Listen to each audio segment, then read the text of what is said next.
Today we're going deep inside one of the engineering wonders of the world. Hoover Dam was built with enough concrete to pave a highway from San Francisco to New York, and a cooling system so advanced it saved more than a century of curing time. Inside are miles of tunnels, massive turbines, and stories that visitors above never hear.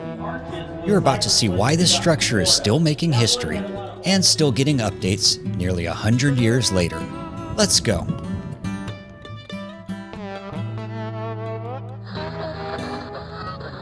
In this episode, we're hopping on the official USBR Dam Tour.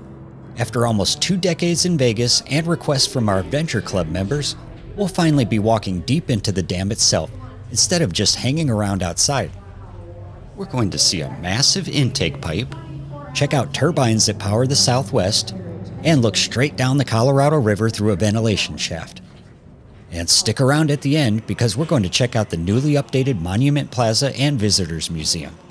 But first, let's start at the top. Hoover Dam was completed in 1935 during the Great Depression at a scale the world had never seen before. Behind it backs up Lake Mead, the largest reservoir in the United States, which provides the water and power pool for millions across the Southwest. From outside, the massive scale makes it hard to imagine just how much is hidden below. To get a true appreciation of the work done here, you have to go deep inside. The tour kicks off below street level inside the visitor center. Here you'll wait for your guide and your elevator to head straight down into the heart of the Hoover Dam. We're now about 500 feet down inside of the dam. These access tunnels run through solid rock and concrete, connecting spillways, power plants, ventilation shafts, and service areas. During construction, this was an entirely different world. Hot, loud, and constantly in motion.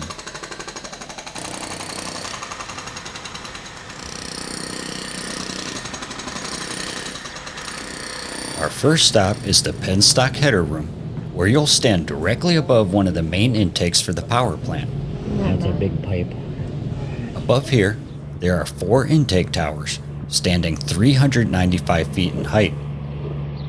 Water is drawn through the towers into the massive 30-foot diameter steel pipes here. The water flows down through them into 30-foot diameter stock pipes like that one that you see out the window. Afterwards, it is further split into 17 individual penstock pipes, each serving a generator in the powerhouse. Commercial generators. When electricity demand is high, you can even feel the vibration caused by all that water rushing through the pipes. Back underground, we're going to head through the service tunnels now toward the Nevada side powerhouse, where all the water flowing through the dam gets turned into electricity. Now we enter the massive corridor where all the magic happens. Water from Lake Mead drops nearly 600 feet through massive intake pipes called penstocks, spinning turbine blades like giant water wheels connected to a generator above. Together they convert moving water into electricity. Hoover Dam has a total of 17 Francis-type turbines split between 2 powerhouses, one here on the Nevada side and the other on the Arizona side. Each individual generator is estimated to power somewhere between 50,000 and 100,000 homes. The size of these are hard to comprehend, even standing here in person. For reference, the stator alone measures around 70 feet in outer diameter and 10 feet tall. Each of these generators weighs around 4 million pounds, which is why you see the overhead crane in here for maintenance and upgrades. Depending on demand and water levels, not all turbines run at once though. They're brought online as needed, sometimes just a few, sometimes many, supplying power to some 1.3 million homes throughout Nevada, Arizona, and California. Hoover Dam isn't just solid concrete and turbines though. It's also moving and breathing. Ventilation shafts like this move fresh air throughout the dam and help regulate temperature deep inside. At the end of some of these shafts, you might find yourself looking straight down the face of the dam into the Colorado River. This is a bucket list view if there ever was one. We're not looking. You're going to take a picture? No, it's okay. Oh, that is a cool view. Just outside this grate, the sheer dam face drops hundreds of feet straight down to the power plant and river below.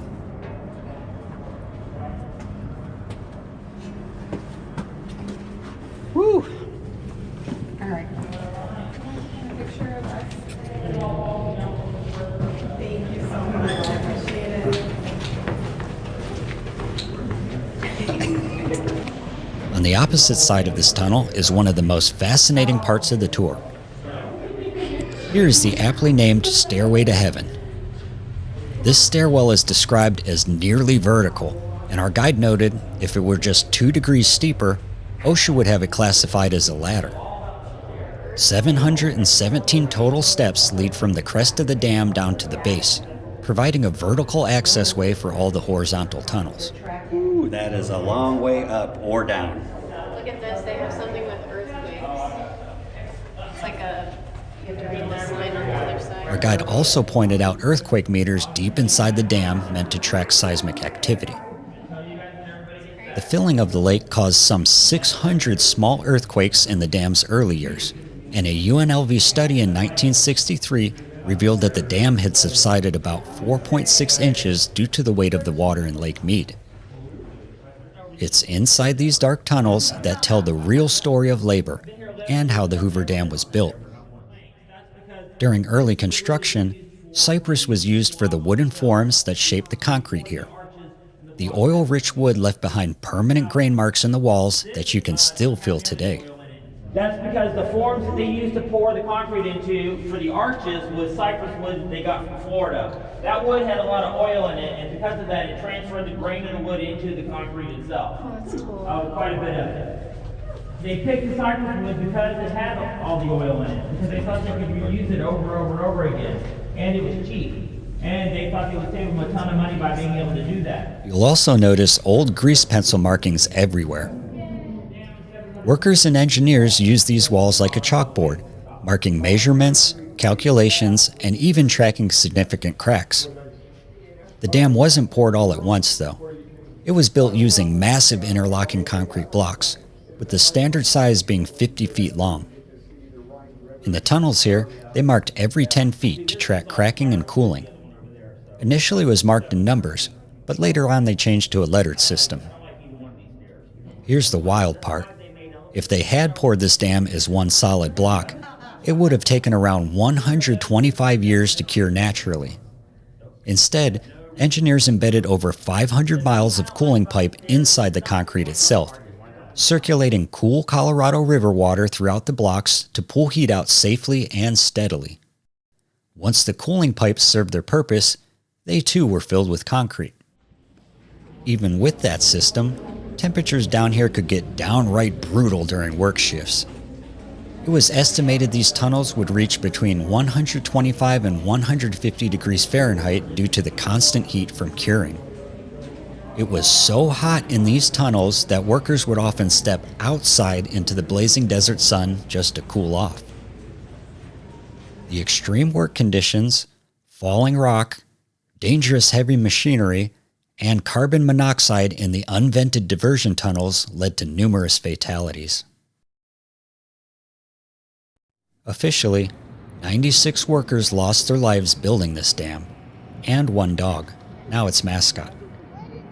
It is estimated that the real number of deaths is well over 100 though, due to unreported illness and workers not officially on the payroll. Reminders are everywhere here of the real human cost behind engineering marvels like this. After finishing the tour, you'll pop back up right on top of the dam here for another spectacular view. This is the Nevada side spillway. If Lake Mead rises too high, water will be diverted through these tunnels instead of flowing over the top of the dam and causing structural failure. There are 2 of them, one on each side of the canyon, and each tunnel is a massive 50 feet in diameter. To get an idea of how much water these can handle, roughly the volume of Niagara Falls can be discharged in each spillway, totaling up to 500,000 cubic feet per second together. What's interesting, though, is how rarely these have been used. They're designed for catastrophic floods and heavy winter snowmelt upstream, but most of the time now, they just sit here, waiting. As viewers of our channel know, these spillways have not seen use since the snowmelt of 1983. Only once before has water seeped over these spillways. The bathtub ring on the canyon walls behind the dam definitely tells this story. Let's head over to Monument Plaza before we check out the updated visitor center. Monument Plaza at the base of the Nevada side is more than just a scenic overlook. These massive statues are called the Winged Figures of the Republic. They are guardians meant to symbolize the strength and purpose of the dam. Beneath your feet in the plaza is a star map showing the exact position of the night sky and constellations at the moment Hoover Dam was dedicated in 1935. It's basically a cosmic timestamp, designed so future civilizations could pinpoint the exact time this monument was built. The ball points to where the center of our sun was on September 30th, 1935, the day President Franklin D. Roosevelt dedicated the dam. That's a cool picture. The little Can-Am RV. It's so cute. Yeah. Visitor center parking lot is They in the had same spot. sandwiches and candy and soft drinks and coffee. It says, ooh. Across the street, the Visitors Museum experience was recently renovated, and it does a great job telling both the human and engineering stories behind the dam.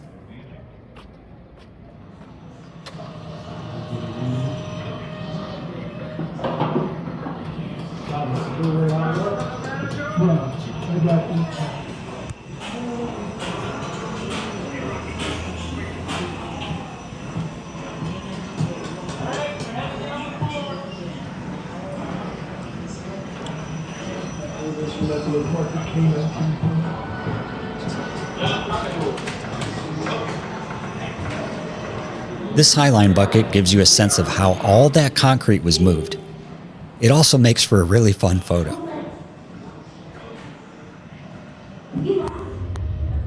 The turbine cutaway shows just how massive the entire assemblies are that we saw in the turbine room. The entire power generation stack is several stories tall within the dam.